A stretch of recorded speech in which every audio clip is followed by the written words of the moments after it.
विद्यार्थी मित्रों, हूँ नीलम मिस्त्री अश्वमेघ विद्यालय धोरण 10 में આપણે ચેપ્ટર નંબર 5 જોઈએ છે અને એમાં આપણે આધુનિક આવર્ત કોષ્ટકમાં તત્વના સ્થાન વિશે ચર્ચા કરી ગયા છે। ઓકે, તો એમાં આપણે શીખી ગયા છે કે સમૂહમાં ઉપરથી નીચેની તરફ જઈએ તો કક્ષાની સંખ્યામાં શું થાય છે? વધારો થાય છે। ઓકે, સમૂહમાં ઉપરથી નીચે તરફ જઈએ તો કક્ષાની સંખ્યામાં શું થાય છે? વધારો થાય છે। જ્યારે આવર્તમાં ડાબીથી જમણી તરફ જઈએ તો પરમાણુય ક્રમાંકમાં શું થાય છે? વધારો થાય છે। બરાબર, પરમાણુય ક્રમાંકમાં એક એકમનો વધારો થાય અને પરમાણુય ક્રમાંકમાં એક એકમનો વધારો થાય તો એની સંયોજકતા કક્ષામાં રહેલા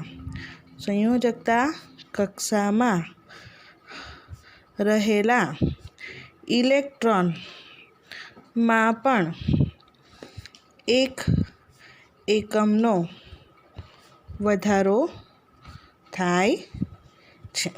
બરાબર, તો આ વસ્તુ આપણે યાદ રાખવાની છે કે સમૂહમાં ઉપરથી નીચે તરફ જઈએ તો કક્ષાની સંખ્યામાં વધારો થાય છે અને આવર્તમાં આપણે ડાબીથી જમણી તરફ જઈએ તો શું થાય? પરમાણુય ક્રમાંકમાં વધારો થાય, પણ કેટલો વધારો થાય? એક એકમ જેટલો વધારો થાય છે। બરાબર, અને એના જ કારણે એની બાહ્ય કક્ષા એટલે કે જે સંયોજકતા કક્ષા રહેલી છે એ સંયોજકતા કક્ષામાં રહેલા ઇલેક્ટ્રોનની સંખ્યામાં પણ એક એકમ જેટલો વધારો થાય છે। હવે આપણે આગળ જોઈએ તો એમાં આપણને કીધું છે કે પહેલા, બીજા, ત્રીજા અને ચોથા આવર્તમાં કેટલા તત્વો છે? બરાબર, તો જ્યારે આપણે આવર્ત કોષ્ટક જોઈશું તો એમાં તમને તત્વોની સંખ્યા જોવા મળશે। હું તમને બતાવું છું। જો અહીં તમારું આ આવર્ત કોષ્ટક છે, મેં આ રીતે મૂક્યું છે કારણ કે તમને આખું દેખાય એટલા માટે। બરાબર, તો આ પહેલું આવર્ત છે, આ બીજું આવર્ત છે, આ ત્રીજું આવર્ત છે અને આ ચોથું આવર્ત છે। બરાબર, તો તમે આ આવર્તમાં રહેલા તત્વોની સંખ્યા ગણશો તો તમને ખબર પડશે કે એમાં કેટલા તત્વો રહેલા। પહેલા આવર્તમાં તમે જુઓ તો એક હાઇડ્રોજન અહીંયા છે અને બીજું હિલિયમ અહીંયા છે। બરાબર, એટલે એનો મિનિંગ કે પહેલા આવર્તમાં કેટલા તત્વો છે? તો 2 જ તત્વો છે। કેટલા તત્વો પહેલા આવર્તમાં? 2 તત્વો। બરાબર, અહીંયા આવર્ત અને અહીંયા તત્વો। ઓકે, ત્યારબાદ આપણે બીજું આવર્ત જોઈએ। બરાબર, તો બીજા આવર્તમાં અહીંયા 1 અને 2 અને આ તરફ જોઈએ 3, 4, 5, 6, 7 અને 8। બરાબર, એટલે કે બીજા આવર્તમાં તત્વોની સંખ્યા કેટલી છે? 8। એ જ રીતે ત્રીજા આવર્તમાં પણ જોઈએ તો ત્રીજા આવર્તમાં પણ 8 તત્વો છે। બરાબર, ચોથા આવર્તની વાત કરીએ તો ચોથા આવર્તમાં તમે જુઓ અહીંયાથી સળંગ છે। બરાબર, જેટલા સમૂહ છે એટલા બધા તત્વો છે, એટલે કે 18 તત્વો છે। બરાબર, એટલે અહીંયા તમને જોવા મળશે કે પહેલા આવર્તમાં 2 તત્વો, બીજા અને ત્રીજા આવર્તમાં 8 તત્વો, ચોથા આવર્તમાં કેટલા તત્વો છે? 18 તત્વો છે। આમ જુદી જુદી કક્ષાઓમાં ઇલેક્ટ્રોન કેવી રીતે ભરાય છે એના આધારે આપણે આ આવર્તમાં તત્વોની સંખ્યાને સમજાવી શકીએ છીએ। બરાબર, આપણે કક્ષા પણ ઇલેક્ટ્રોન રચના જે લખીએ છીએ, ઇલેક્ટ્રોન રચના પણ આપણે કેવી રીતે લખીએ છીએ? તો જુદી જુદી કક્ષામાં કેટલા ઇલેક્ટ્રોન ગોઠવાય છે એના આધારે લખીએ છીએ। બરાબર, પહેલી કક્ષામાં 2 જ ઇલેક્ટ્રોન વધારે ગોઠવાય છે, બીજીમાં 8, ત્રીજીમાં 8, બરાબર, ચોથીમાં 18। બરાબર, તો આ રીતે આપણે જે તત્વોની ગોઠવણી છે આવર્ત કોષ્ટકમાં એ પણ અહીંયા સમજાવી શકીએ છીએ અને આ વસ્તુ આપણે ધોરણ 9માં શીખી જ ગયેલા છે। બરાબર, જો તમને યાદ હોય તો કક્ષામાં ઇલેક્ટ્રોનની મહત્તમ સંખ્યા કેવી રીતે કેટલી ગોઠવાઈ શકે તો એના માટે તમે એક સૂત્ર શીખેલા છે 2n²। આ સૂત્ર જો તમને યાદ હોય તો એ સૂત્ર પરથી આપણે કઈ કક્ષામાં કેટલા ઇલેક્ટ્રોન ગોઠવાય છે એ સંખ્યા શોધતા શીખેલા હતા। બરાબર, અને ત્યાં આપણે 4 કક્ષા શીખેલા છે। પહેલી કક્ષા એટલે કે K કક્ષા, બીજી કક્ષા એટલે કે L, ત્રીજી કક્ષા એટલે કે M અને ચોથી કક્ષા એટલે કે N। બરાબર, અને અહીંયા જે આપણે સમીકરણ લીધેલું છે 2n², તો એમાં n બરાબર આપણે શું લીધેલું છે? કક્ષાનો ક્રમાંક, બરાબર. હવે પહેલી કક્ષામાં કેટલા ઇલેક્ટ્રોન ગોઠવાય એ શોધવાનું હોય તો અહીંયા n બરાબર આપણે પહેલી કક્ષા લેશું, બરાબર. તો 2 કૌંસમાં 1નો વર્ગ, બરાબર. શું થશે? તો 2 ગુણ્યા 1નો વર્ગ 1 થાય, એટલે આન્સર શું મળે? 2, બરાબર. એટલે એનો મિનિંગ એવો થઈ ગયો કે આ જે પહેલી કક્ષા છે એમાં કેટલા ઇલેક્ટ્રોન ગોઠવાઈ શકે? 2 ઇલેક્ટ્રોન ગોઠવાઈ શકે છે, બરાબર. ચાલો, એ રીતે આપણે અહીંયા બીજી કક્ષા લઈ લઈએ. તો અહીંયા n બરાબર 2 લેવા પડે આપણે, બરાબર. અને 2નો વર્ગ કેટલો થાય? 4, અને 4 દુ 8, બરાબર. એટલે અહીંયા તમને L કક્ષા, બીજી કક્ષામાં કેટલા ઇલેક્ટ્રોન જોવા મળે છે? 8 ઇલેક્ટ્રોન જોવા મળે છે. ઓકે, તો આ રીતે આપણે આ સમીકરણના ઉપયોગથી, આ સૂત્રના ઉપયોગથી કક્ષામાં કેટલા ઇલેક્ટ્રોન ગોઠવાઈ શકે છે એ આપણે અહીંયા શોધી શકીએ છીએ, બરાબર. જે આપણે ધોરણ 9માં શીખેલા જ છે. ઓકે, તો આ વસ્તુ તમારે યાદ રાખવાની છે. આમ તમારે યાદ રાખવાનું છે કે K કક્ષામાં 2 ઇલેક્ટ્રોન, L કક્ષામાં 8 ઇલેક્ટ્રોન, એવી જ રીતે ત્રીજા, ચોથા, પાંચમા, છઠ્ઠા અને સાતમા આવર્તમાં અનુક્રમે, બરાબર, ત્રીજામાં 8 ઇલેક્ટ્રોન, ચોથામાં 18, પાંચમામાં પણ 18, છઠ્ઠામાં 32 અને સાતવામાં પણ 32 આટલા ઇલેક્ટ્રોન ગોઠવાય છે, બરાબર. તો આ કેવી રીતે ગોઠવાય છે એના માટેનું જે કારણ છે એ હવે પછીના ઉપલા ધોરણમાં, એટલે કે તમે 11-12માં કેમેસ્ટ્રી ભણશો એમાં તમને એ સમજવાનું આવશે.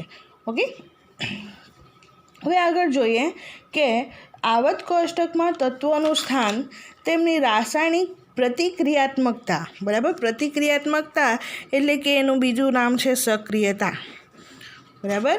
તો આ જે તત્વોનું સ્થાન છે એ તત્વોનું સ્થાન શું દર્શાવે છે? તેની રાસાયણિક પ્રતિક્રિયાત્મકતા એટલે કે એની સક્રિયતા વિશે માહિતી આપે છે. અને તમે શીખી જ ગયા છો કે સંયોજકતા ઇલેક્ટ્રોન તત્વો દ્વારા બનતા બંધના પ્રકાર અને સંખ્યા નક્કી કરે છે.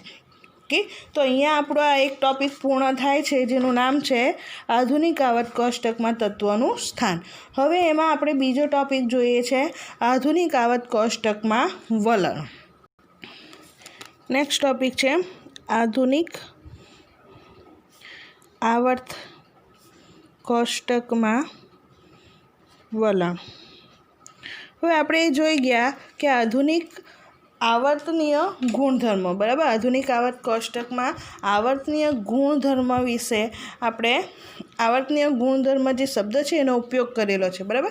તો આ જે આવર્તનીય ગુણધર્મ છે એ શું છે? બરાબર. તો તત્વોના જે ગુણધર્મ ઇલેક્ટ્રોનની રચનાના આધારે નક્કી કરવામાં આવતા હોય, બરાબર, અથવા તો તત્વના જે ગુણધર્મ ઇલેક્ટ્રોન રચના પર આધારિત હોય તેવા જે ગુણધર્મો હોય છે એને શું કહેવામાં આવશે? આવર્તનીય ગુણધર્મો કહેવામાં આવે છે. ઓકે, અને આ જે આવર્તનીય ગુણધર્મ છે એમાં કોનો સમાવેશ થાય છે? ઓકે, અહીંયા મેં વ્યાખ્યા લખું છું. આવર્તનીય ગુણધર્મ 1 માર્કમાં પૂછી શકાય, બરાબર. તેની વ્યાખ્યા છે કે તત્વોના જે ગુણધર્મ તત્વોની ઇલેક્ટ્રોન રચના પર આધારિત હોય તેવા ગુણધર્મને આવર્તનીય ગુણધર્મ કહે છે, બરાબર. અને આ આવર્તનીય ગુણધર્મમાં કોનો સમાવેશ થશે? તો એમાં સંયોજકતા, પરમાણુવીય ત્રિજ્યા અથવા તો એને પરમાણુવીય કદ પણ આપણે કહીશું, ધાત્વીય ગુણધર્મ અને વિદ્યુત ઋણતા. વગેરેનો સમાવેશ શેમાં થાય છે? આવર્તનીય ગુણધર્મમાં થાય છે, બરાબર. તો હવે આપણે આજે આધુનિક કોષ્ટકમાં વલણ જોવાના છે. તો એ વલણમાં આપણે શું શું જોવાના છે? તો સંયોજકતા જોવાના છે, પરમાણુય કદ અથવા તો પરમાણુય ત્રિજ્યા જોવાના છે, એના ધાત્વીય ગુણધર્મ જોવાના છે અને વિદ્યુત ઋણતા વિશે ચર્ચા કરવાના છે. ઓકે, તો તેમાં આપણે સૌ પ્રથમ ચર્ચા કરીશું સંયોજકતા વિશે. તો સંયોજકતા વિશે આપણને દરેકને ખ્યાલ જ છે, ધોરણ 9માં આપણે શીખેલા છે. સંયોજકતા કોને કહેવામાં આવશે?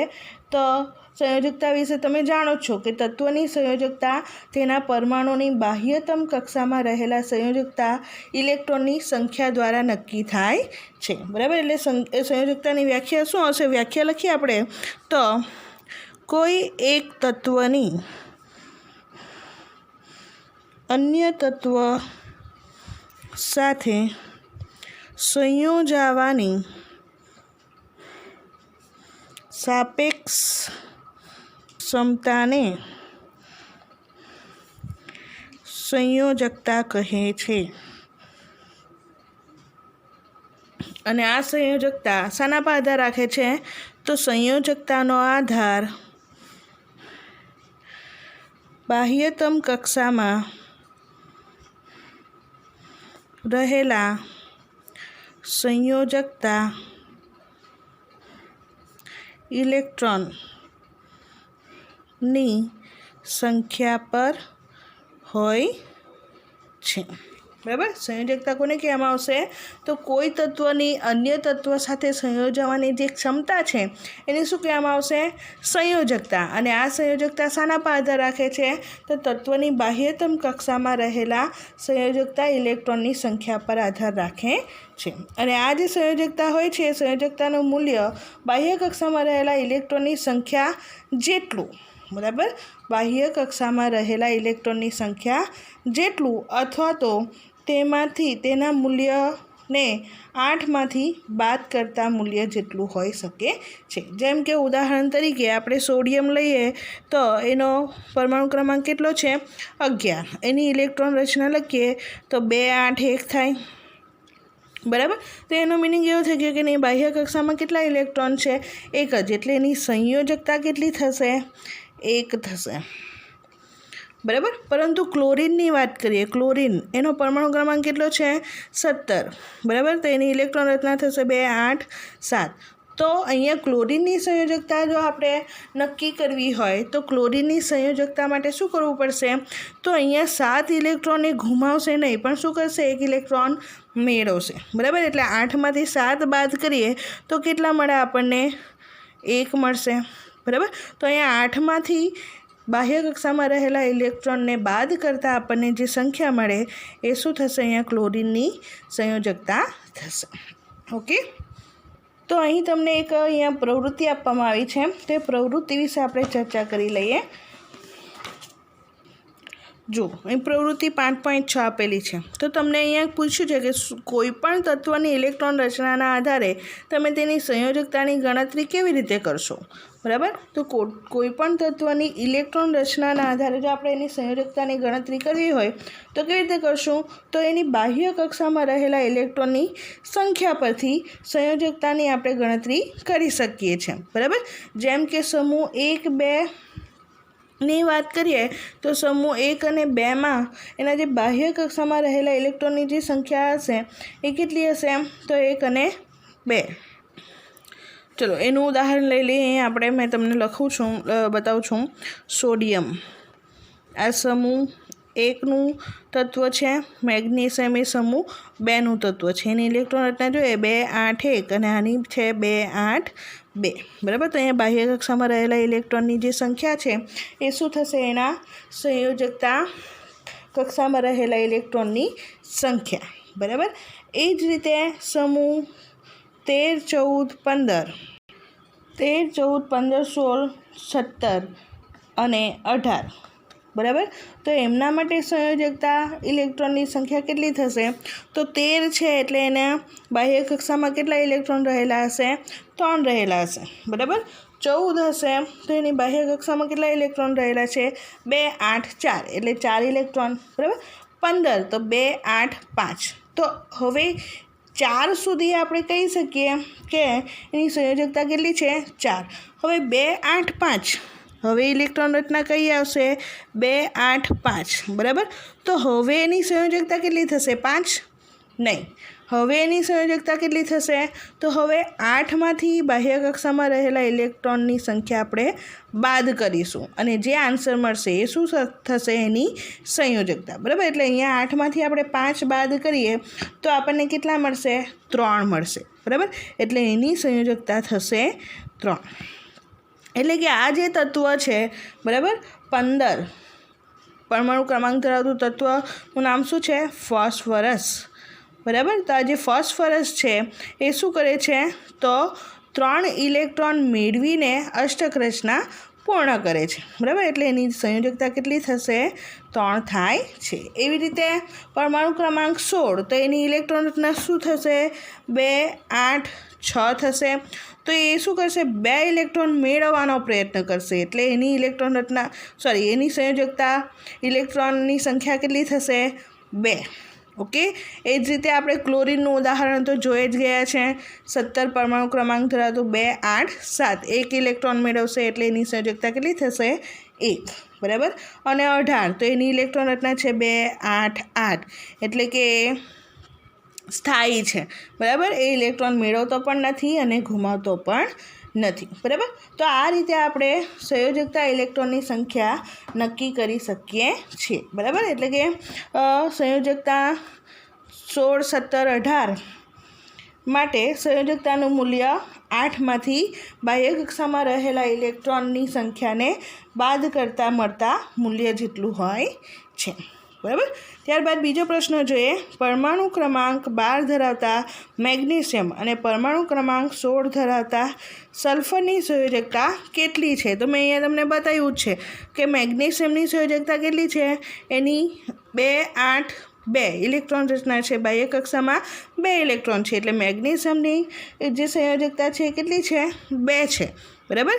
જ્યારે 16 એટલે કે 2, 8, 6 ઇલેક્ટ્રોન રચના થશે તો એની બાહ્ય કક્ષામાં 6 ઇલેક્ટ્રોન છે પણ એ શું કરશે? 2 ઇલેક્ટ્રોન મેળવવાનો પ્રયત્ન કરશે, બરાબર. એટલે એની પણ સંયોજકતા કેટલી થશે? અહીંયા 2 થશે. ઓકે. નેક્સ્ટ બીજો પ્રશ્ન છે કે તે જ રીતે પ્રથમ 20 તત્વની સંયોજકતાઓ શોધો. ઓકે. તો તમને અહીંયા શું કીધેલું છે? પ્રથમ 20 તત્વની સંયોજકતા શોધવાની છે દરેકની. ઓકે. તો તમારે પ્રથમ 20 તત્વ લખવાના છે, બરાબર. પરમાણુ ક્રમાંક 1 ધરાવતું તત્વ હાઇડ્રોજન, 2 હિલિયમ, 3 લિથિયમ. એ રીતે તમારે 20 પરમાણુ ક્રમાંક 20 ધરાવતું તત્વ કયું આવશે? કેલ્શિયમ, બરાબર. તો હાઇડ્રોજનથી કેલ્શિયમ સુધી તમારે એ પરમાણુ ક્રમાંક ધરાવતા તત્વો લખવાના છે.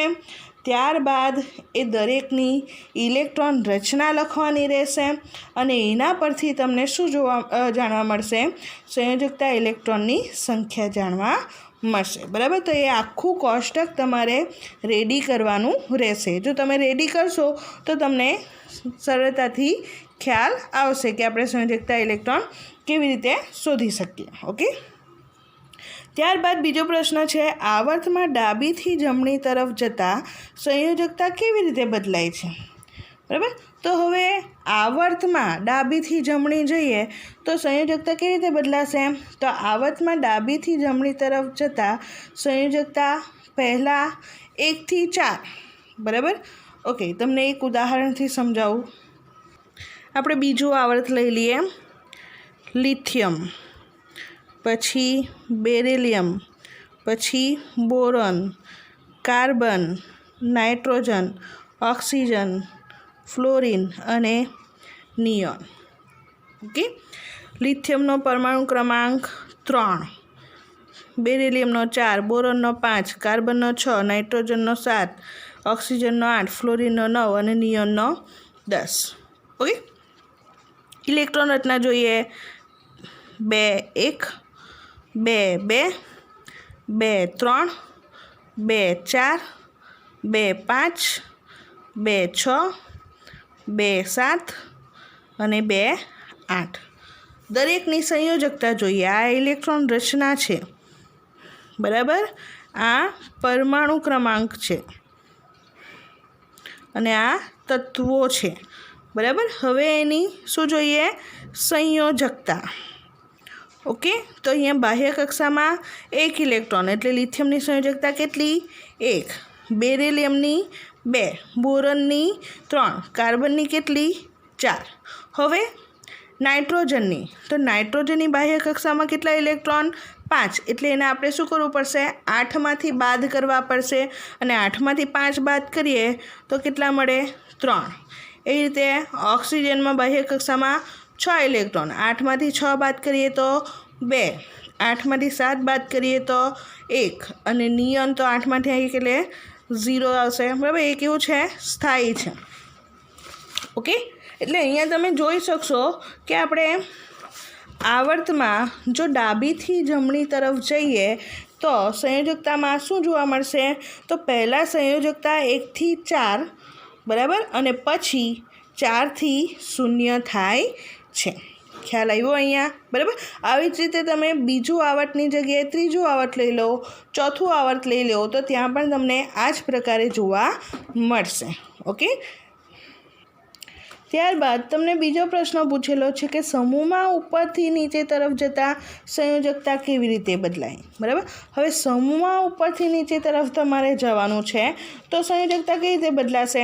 તો સમૂહોની આપણે ચર્ચા કરી લઈએ। ઓકે, ચલો, તો પહેલો સમૂહ લઈ લે। પહેલા સમૂહના આપણે 4 તત્વો લઈ લઈએ, બરાબર। હાઇડ્રોજન, લિથિયમ, સોડિયમ અને પોટેશિયમ, બરાબર। આ તત્વો છે, એનો પરમાણુય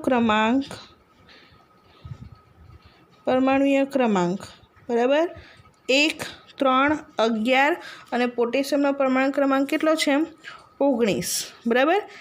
ઇલેક્ટ્રોન રચના જોઈએ તો આની ઇલેક્ટ્રોન રચના થશે 1, આની 2 1, આની થશે 2 8 1, આની ઇલેક્ટ્રોન રચના થશે 2 8 8 1, બરાબર। તો તમે દરેકમાં જોઈ શકો છો કે બાહ્ય કક્ષામાં કેટલા ઇલેક્ટ્રોન રહેલા છે? 1 જ ઇલેક્ટ્રોન રહેલા છે, બરાબર। એટલે કે આ સમૂહમાં, એક જ સમૂહમાં ઉપરથી નીચે તરફ જઈએ તો એની સંયોજકતા, ઇલેક્ટ્રોનની જે સંખ્યા છે એ કેવી રહે છે? અચળ રહે છે, એટલે કે બદલાતી નથી, બરાબર। બાહ્ય કક્ષામાં રહેલા ઇલેક્ટ્રોનની સંખ્યા કેવી રહે છે? સમાન રહે છે, બરાબર। એટલે સમૂહમાં ઉપરથી નીચે તરફ જતા ઇલેક્ટ્રોનની સંખ્યામાં કોઈ પણ પ્રકારનો તમને વધારો જોવા મળતો નથી, એટલે કે સંયોજકતા ઇલેક્ટ્રોનની સંખ્યા સમાન રહે છે। જ્યારે આવર્તમાં ડાબેથી જમણી તરફ જતા સંયોજકતા ઇલેક્ટ્રોનની સંખ્યામાં શું જોવા મળે છે?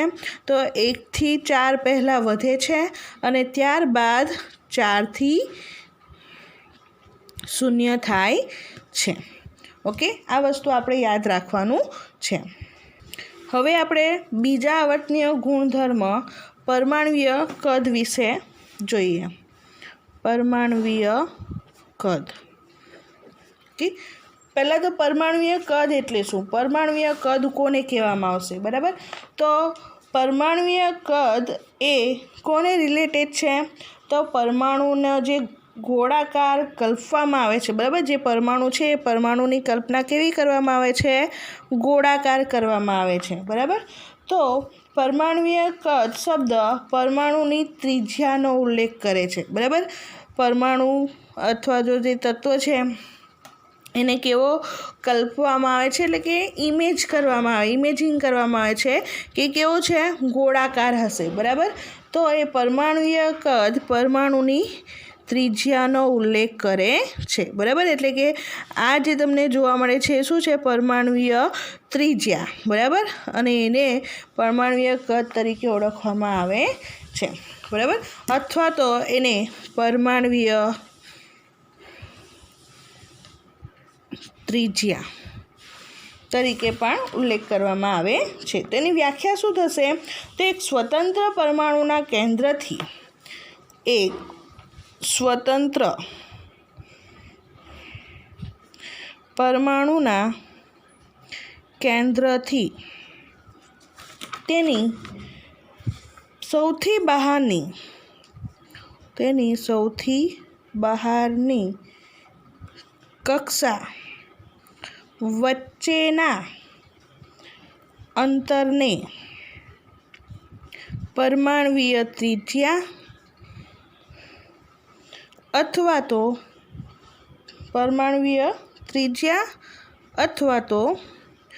પરમાણ્વીય કદ કહે છે. ઓકે, આ થશે એની વ્યાખ્યા. તમે અહીંયા જોઈ શકો છો, અહીંયા આપણે એક પરમાણુ બતાવેલું છે. તે પરમાણુની કેન્દ્રથી સૌથી બહારની જે કક્ષા છે એ બે વચ્ચેનું જે અંતર છે એને આપણે શું કહીશું? પરમાણ્વીય ત્રિજ્યા. ઓકે, અથવા તો એને પરમાણ્વીય કદ પણ આપણે કહી શકીએ છીએ. અને આ જે પરમાણ્વીય ત્રિજ્યા અથવા તો પરમાણ્વીય કદ છે એને શેમાં માપવામાં આવે છે? તો એને એમસ્ટ્રોંગમાં માપવામાં આવે છે અથવા તો પિકોમીટરમાં માપવામાં આવે છે. બરાબર, બે એકમ આપેલા છે અહીંયા તમને, એમસ્ટ્રોંગ અથવા તો પિકોમીટર.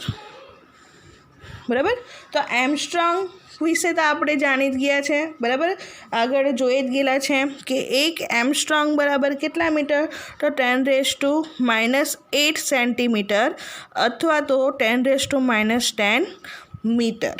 ઓકે, અને પિકોમીટર તો એક પિકોમીટર બરાબર 10⁻12 મીટર. આ તમારે યાદ રાખવાનું છે, VSQમાં પૂછી શકાય. એક પિકોમીટર બરાબર કેટલા મીટર?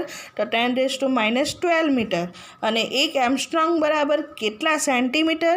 તો 10⁻8 સેન્ટીમીટર. અને મીટરમાં લખવું હોય તો 10⁻10 મીટર. ઓકે, અને અહીંયા તમને હાઇડ્રોજનનું પરમાણ્વીય કદ અથવા તો પરમાણ્વીય ત્રિજ્યા આપેલી છે. અને એ કેટલી છે? તો હાઇડ્રોજનની પરમાણ્વીય ત્રિજ્યા છે 37 પિકોમીટર. બરાબર, અને આ જો મીટરમાં લખવું હોય તો એ થશે 37 × 10⁻12 મીટર. ઓકે, તો અહીંયા તમને હાઇડ્રોજનની પરમાણ્વીય ત્રિજ્યા આપેલી છે.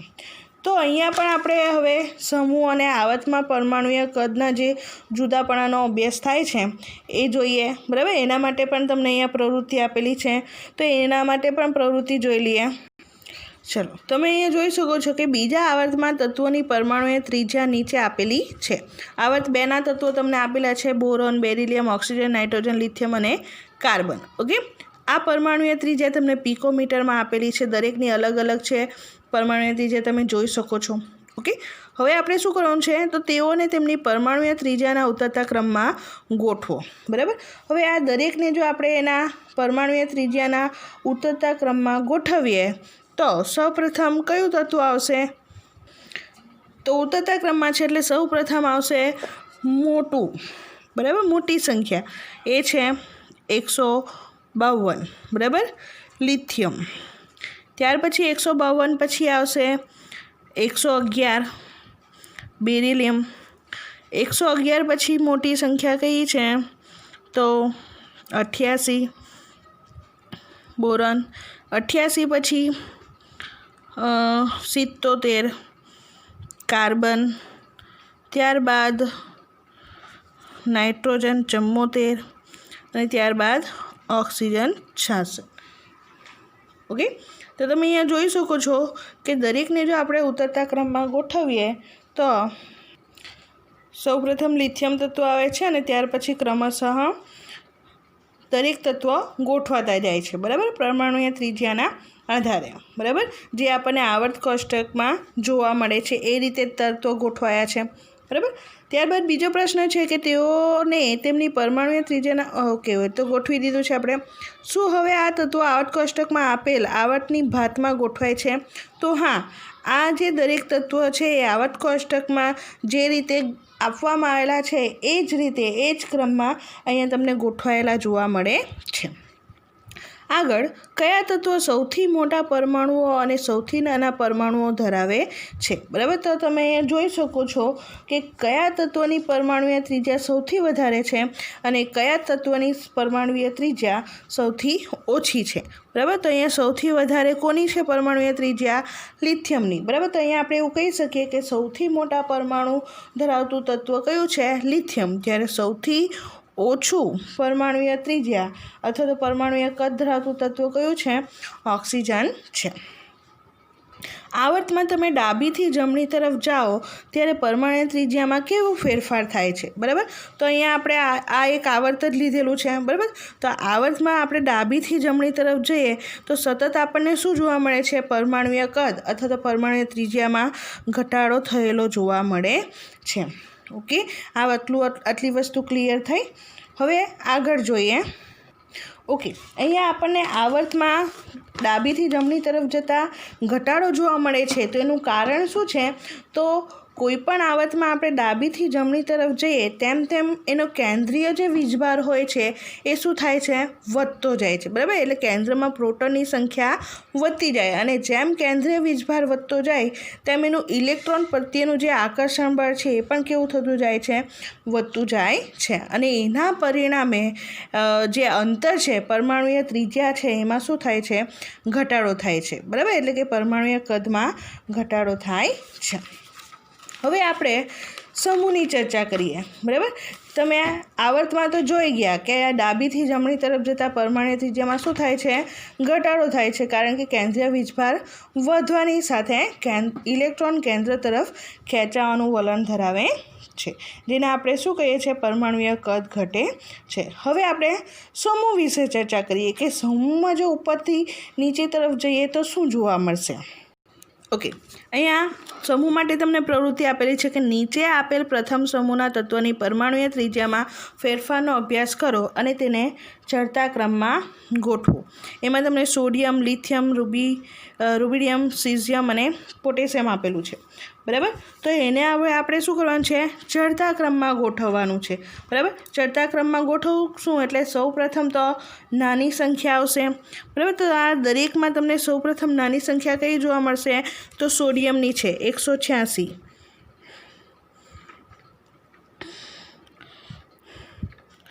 હા, 186. બરાબર, ત્યારબાદ એનાથી એક મિનિટ, સોરી, અહીંયા લિથિયમ પણ છે. બરાબર, એટલે સૌથી નાની કઈ આવશે?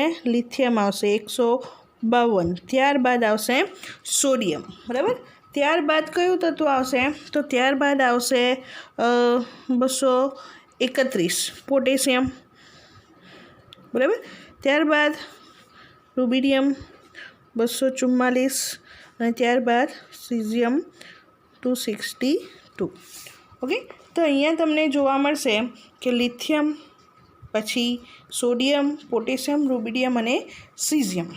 ઓકે, પ્રશ્ન છે કે એવા તત્વોના નામ આપો કે જે સૌથી મોટા અને સૌથી નાના પરમાણુઓ ધરાવતા હોય. બરાબર, તો અહીંયા તમે આ પરમાણુય ત્રિજ્યા આપેલી છે એના આધારે તમે કહી શકો કે સૌથી મોટું પરમાણુ ધરાવતું જે તત્વ છે એ કયું છે? તો એ છે સીઝિયમ, કારણ કે એનું પરમાણુય કદ અથવા તો પરમાણુ ત્રિજ્યા કેવી છે?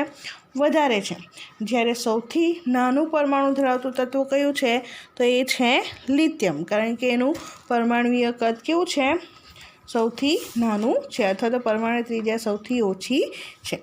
સમૂહમાં ઉપરથી નીચે તરફ જતાં પરમાણુય કદમાં કેવો ફેરફાર થાય છે? બરાબર, આ મેં આડું લખ્યું છે પણ એને જો આપણે ઊભું લખીએ, બરાબર, આ સમૂહના તત્વો છે. બરાબર, એને જો આપણે ઊભા લખીએ તો આ રીતે જ મળશે આપણને. બરાબર, તો આ રીતે જો ઉપરથી નીચે તરફ જઈએ તો તમને શું જોવા મળશે? તો એના કદમાં સતત વધારો થયેલો જોવા મળે છે. તમે જોઈ શકો છો લિથિયમ કરતાં મોટું સોડિયમ છે, સોડિયમ કરતાં મોટું પોટેશિયમ છે, પછી રૂબિડિયમ અને પછી સીઝિયમ. બરાબર, એટલે એના કદમાં શું થાય છે? વધારો થાય છે. બરાબર, એટલે કે આવર્તમાં ડાબીથી જમણી તરફ જતાં કદમાં ઘટાડો થાય છે, જ્યારે સમૂહમાં ઉપરથી નીચે તરફ જતાં કદમાં શું થાય છે? વધારો થાય છે. ઓકે, અને આવું એટલા માટે થાય છે કે સમૂહમાં નીચે તરફ જતાં નવી કક્ષાઓ ઉમેરાતી જાય છે, બરાબર. અહીંયા તમે જોશો તો 2 1, અહીંયા એક મિનિટ, ઓકે, લિથિયમની 2 1, સોડિયમની 2 8 1, પોટેશિયમની 2 8 8 1, બરાબર. આમ શું થાય છે, સતત કક્ષામાં વધારો થતો જાય છે, બરાબર. નવી કક્ષાઓ ઉમેરાતી જાય છે અને તેનાથી કેન્દ્ર તથા સૌથી બહારની જે કક્ષા છે એના વચ્ચેનું જે અંતર છે કેવું થતું જાય છે, વધતું જાય છે. અને તેથી જ કેન્દ્ર વીજભાર વધતા છતાં પરમાણ્વીય કદ શું થાય છે, વધી જાય છે. ખ્યાલ આવ્યો અહીંયા દરેકને, બરાબર. પરમાણ્વીય કદમાં ઉપરથી નીચે તરફ જતાં વધારો થાય તો એનું કારણ શું છે, તો ઉપરથી નીચે તરફ જતાં કક્ષામાં વધારો થાય અને કક્ષામાં વધારો થવાને કારણે કેન્દ્ર અને બાહ્ય કક્ષા વચ્ચેનું અંતરમાં પણ શું થતું જાય છે, વધારો થાય છે અને એટલા માટે એના કદમાં વધારો થાય છે. જ્યારે આવર્તમાં ડાબેથી જમણી તરફ જતાં કદમાં ઘટાડો થાય છે. નેક્સ્ટ બીજો આપણે આવર્તનીય ગુણધર્મ બીજા લેક્ચરમાં જોશું. Thank you.